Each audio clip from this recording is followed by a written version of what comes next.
शरीर जिहड़ा ना ये रसां विच फसिया होया है। ते सब तो अज ज्यादा वेखीए ते कलयुग दा भारी जोर होण करके जीवां अंदर काम वासना दा रस ज्यादा है। ते ओ रस इहो जिहा जीव नूं लगा होया है कि शरीर तो उथान नहीं हो पाउंदा है। ते इउं रस चिंबड़िया होया है, अपने आप नूं जिन्ना रसां दे अधीन करेगा ना, ये शरीर जिहड़ा फिर आत्मा दी छाती ते चढ़िया रहिंदा है। आत्मा अभाव होई रहिंदी है अंदरों, जिन्ने रस माणदा है शरीर करके आत्मा नूं दमन कर दिंदा है, आत्मा दी आवाज नहीं सुनदा। ते जिवें जिवें शब्द नाल जुड़दा है, जिवें जिवें कमाई करदा है, देह मरन लग पैंदी है, देह दे रस घटण लग पैंदे है, आत्मा अंदर प्रबल होण लग पैंदी है। गल यह है, जे आनंद गृहस्थ दा है काम वासना करके, ओनू अज दे समय विच बहुत वड्डा आनंद ते सुख मन्निया होया है। पर जे सतगुरु जी तो आपां ये पुछीए ते गरीब नवाज दी बाणी कहंदी है कि एक निमख मात्र वो सुख है। ते ओ सुख इस तरह दा है, ये बड़े बड़े विद्वानां ने इस दे उपर साध संगत जी, क्योंकि बोलना इहदे उत्ते बड़ा दुस्तर हुंदा है, बड़ा कठिन हुंदा है। जिवें जीव नूं छिक आउंदी है ना, ते छिक आउण तो बाद थोड़ा हल्का महसूस करदा है, ते बस वासना दा इन्ना की आनंद है, बाद विच उहनूं भुल ही जांदा है। जिवें किसी ने भार चुकिया होवे ते वो चुकिया होया भार फिर उतार देवे, घड़ी पल लई उहनूं लगदा है कि मैं बड़ा हौला हो गया। कहंदे इउं ही काम वासना नूं भोग के उहनूं घड़ी पल लई लगदा है कि बड़ा सुख मिलिया, ते जदों लंघ जांदा समा फिर वो भार भी भुल जांदा है ते वो सुख भी भुल जांदा है। इसे तरह वासना जिहड़ी भोगी हुई जीव नूं भुल जांदी है, वो सदा उहदा सुख नहीं रहिंदा है। फिर इस सुख तो जिहड़ा है जीव छुट नहीं पाउंदा है, इहदा ही हथ फड़िया होया, इसे सुख दा हथ फड़िया होया ते इहदे ते ही दुनिया दा दारो मदार चली जांदा। पर इहदा हथ छुटे किवें? इहदा हथ तां छुट सकदा है जे इस तो वड्डा सुख मिले। ते जे जिस कर्म विच ज्यादा वड्डा सुख होवे तां ही छोटा स्वाद छुट सकदा है ना। जदों कई बार किसी ने साध संगत जी ज्यादा मिठी चीज खाधी होवे ना, ते ओनू घट मिठी चीज फिक्की जापदी है। इसे तरह जदों ज्यादा मिठा रस वाहिगुरु दे नाम दा चखिया, फिर एक काम वासना दा आनंद फिक्का लगना, नहीं ते उन्ना चिर नहीं लग सकदा। फिर जदों सिमरन दा दामन थाम लिया, वाहिगुरु जी दा दामन थाम लिया, ते फिर ये वासना दा हथ छड़ दिंदा है मनुख, अपने आप ही छड़ दिंदा है। फिर वो हथ फड़िया जांदा है सिमरन वाला, शब्द वाला, ते फिर इनू लगदा है कि नहीं वो आनंद फिक्का है, आ आनंद ज्यादा है, सच्चा है। ये कमाई तो बिना नहीं, जीव चाहुंदा तां आनंद ही है, पर कमाई नहीं करदा ते शरीर करके फसिया रहिंदा है शरीरक संबंधां दे अंदर। ते जिहड़े गृहस्थी हन्ना माफ करना भावें धर्म है, पर साध संगत जी किन्नी किन्नी उम्र हो जाती है, बच्चे भी पैदा हो गए, जवान हो गए, विवाहे गए, पर फिर वासना नहीं अंदरों मुरदी। ते किन्नी किन्नी जिहड़ा है वो बार बार गृहस्थ वासना भोगी जांदे ते कहंदे है गृहस्थी दा धर्म है। यह धर्म है, महाराज सच्चे पातशाह जी ने यह धर्म नहीं गृहस्थी धर्म कहा कि शरीरक वासना दे भोगण नूं गृहस्थी धर्म कहा है, नहीं। सच्चे पातशाह जी महाराज जी ने कहा है कि काल खाए किश हथों दे, नानक राह पछाणे से, पुण्य दान का करे शरीर, सो गिरही गंगा का नीर। नहीं तो महाराज लिख देंदे कि भाई धर्म ही है तेरा, हुण तू ये गृहस्थी करी चल। ते जीवां ने यही समझ छड्डिया है कि यह हुण धर्म है। इत्थे चाहे कि यह भी समझण वाली गल है साध संगत जी, जिहड़ा इहदा जबरदस्ती दमन करदे आ ना वासना दा, वो बहुत सारियां ऐसियां कुरीतियां समाज दे सामने आउंदियां हन। फिर जिहड़ा है माफ करना, जानवरां तक नाल भी ये संबंध पैदा करन तो गुरेज नहीं करदा मनुख। जदों इखलाक गिर जांदा है, ये वासना अंदर शैतानपुणा पैदा कर दिंदी है। जिन्हों इसनूं जबरदस्ती दमन कीता ना, वो कई बारी पागल भी होए वेखे जांदे है, क्योंकि अंदर शरीर दा रस छुटिया नहीं, जबरदस्ती इहदा दमन कीता है।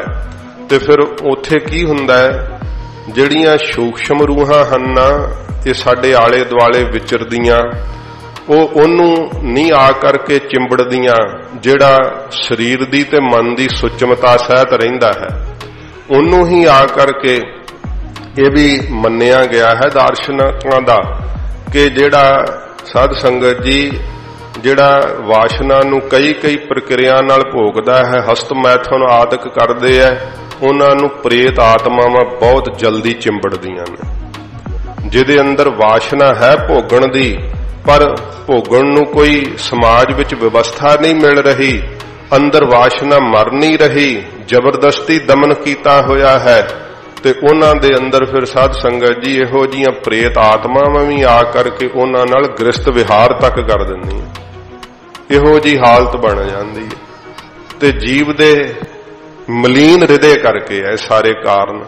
जिहड़े कहंदे आ ना भूत चिंबड़ गया है, इहो जिहियां घटनावां ज्यादियां काम वासना दे अधीन हुंदियां हन, क्योंकि इहो जिहियां बदरूहां तां बहुत ने जिन्हां नूं शरीर नहीं है। इन्हां वासनावां दे गलत कर्मां दे करके ही उन्हां नूं शरीर नहीं मिलिया, प्रेत बने हन। ते फिर उन्हां शरीरां नूं ओह खोज लैंदे आ जिन्हां दे अंदर हर वेले वासना चलदी रहिंदी है, हर वेले कोई ना कोई बुरा कर्म ही जिहड़ा उहदा फुरने दे रूप विच चलदा रहिंदा है। ते फिर सुते पिया जे सुपन दे अंदर वासना भोगदे है, इस्त्री मर्द नूं बना लैंदी है, सुपने विच मर्द इस्त्री बना लैंदा सुपने दे अंदर। ते जरूरी नहीं कि सुपन दे विच भोगी है, हो सकदा है कि कोई इहो जी भैड़ी रूह ही वासना नाल भोग गई होवे। तो इस करके फिर ओहदा जात सत कायम किवें रह सकदा है। महाराज जी ने जिहड़ा गृहस्थी कहा ना, वो जत सत विच परपक गृहस्थी कहा। इसे करके जिहड़े पश्चिमी देशां दे लोग है ना, उन्हां विच जिहड़ियां ओह ननस नहीं हुंदियां, ओह ब्रह्मचारी हुंदियां। पर जिन्ने ज्यादा साध संगत जी केस उन्हां नूं प्रेत चिंबड़न दे आउंदे, होर किधरे नहीं आउंदे, क्योंकि वासना दा उन्हां नूं दमन कराउंदे है। सारी सारी उम्र उन्हां नूं ब्रह्मचर्ज रखाउंदे है, पर वह ब्रह्मचर्ज रहिंदा नहीं है। इहो जे प्रेत चिंबड़न दीयां कहानियां उन्हां दीयां बहुत सारियां हन। ये मनुख दे अंदर बड़ी प्रबल शक्ति है। इसे करके सतगुरां जी ने कहा कि गृहस्थ धारण करना, गृहस्थ नूं धारण करके फिर उहदे अंदर संतोखी बन करके रहना। क्योंकि जिहड़े पश्चिमी डॉक्टर है ना, उन्होंने ये ख्याल दिता है कि इहदा दमन ना करो, इनू भोगो। तो फिर की है, दोहां हालतां दे अंदर जबरदस्ती दमन कीता भी साध संगत जी की है कि मनुख नाम नाल नहीं जुड़ पाउंदा अपने, क्योंकि अंदर वासना दी चेष्टा बनी रहिंदी है। ते जिहड़ा भोगी गया तो वो तो फिर सत्यानाश ही मारिया गया। उन्हें तो अपनी आत्मा नूं पहचानिया ही नहीं, शरीर दे रस च खुब के ते खत्म हो गया। ये दोवां व्यवस्था में साध संगत जी जीव जिहड़ा गर्क हो जाता है, जबरदस्ती दमन भी नहीं हुंदा, ते जे इहनूं भोगी जावे तो फिर भी साध संगत जी इहदा सर्वनाश ही हो जाता है। ये गुरु नानक साहब ने सानू विचला रस्ता दस्सिया कि तू इहदा दमन नहीं कर पाएगा। महाराज फिर इसका खात्मा किवें होवेगा? महाराज कहंदे इहदा हथ छड्ड के वड्डे निरंकार दा हथ फड़। तू हाथी रसां दा फड़िया होया, हाथी वासना दा पकड़िया होया, ते सोचदा कि किवें जीवांगा। ते आदत पै गई है, शरीर नूं आदत पै गई है, मन नूं, ते कहण नूं अपने दिल नूं तरवास दिंदा है कि यह धर्म है। यह धर्म नहीं है, धर्म संतोख वै, सबर वै। जिन्ना चिर तेरे अंदर सबर नहीं आया, संतोख नहीं आया कि वासना दे भोगण करके वेख, जे इन्नी उम्र लंघ गई है हुण तक नहीं रजिया ते मरण तक रज जाएगा। इसे करके महाराज जी ने कहा है कि खेत के बंधन तोड़ न सका है तां जम करे खुआरी जियो। जिन्ना शरीरां तो जिन्ना बंधनां नूं तू मोह करदा है, जिथों तैनूं रस मिलदा है, जे उन्हां नूं जिउंदियां जी तोड़ नहीं ना सकदा ते जम खुआर करनगे। फिर तोड़ दे बंधन शरीर करके, भावें बंधन रखी दे है, मन करके ये बंधन तोड़ दे। भावें के वेख लो सतगुरां जी ने शरीर करके सारे बंधन रखे महाराज जी ने। गरीब नवाज सतगुरां जी तो वध सफल गृहस्थी कौन हो सकता है। ऐसे ही गुरसिख महाराज जी पैदा कीते है, शरीर करके सारे बंधनां नूं निभाउंदे है। इस्त्री दा भी धर्म पूरा पालदे है, बच्चियां दा भी धर्म पूरा पालदे है, पर अपना विवाह किते होर ही करके रखदे आ।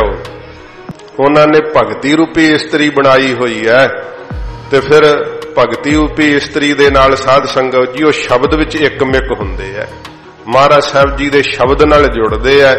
ये सतगुरु जी कहंदे जिहड़ा संसार नालों वियोग हो गया ना, ये साडा विवाह होया है, ते जिहड़ा शब्द दा संजोग होया है सतसंगत विच आ करके, ये महाराज कहंदे साडा साहा कढ़िया गया पहला। ते फिर ये सच्चे पातशाह जी कहंदे भाई साडा विआह हो गया।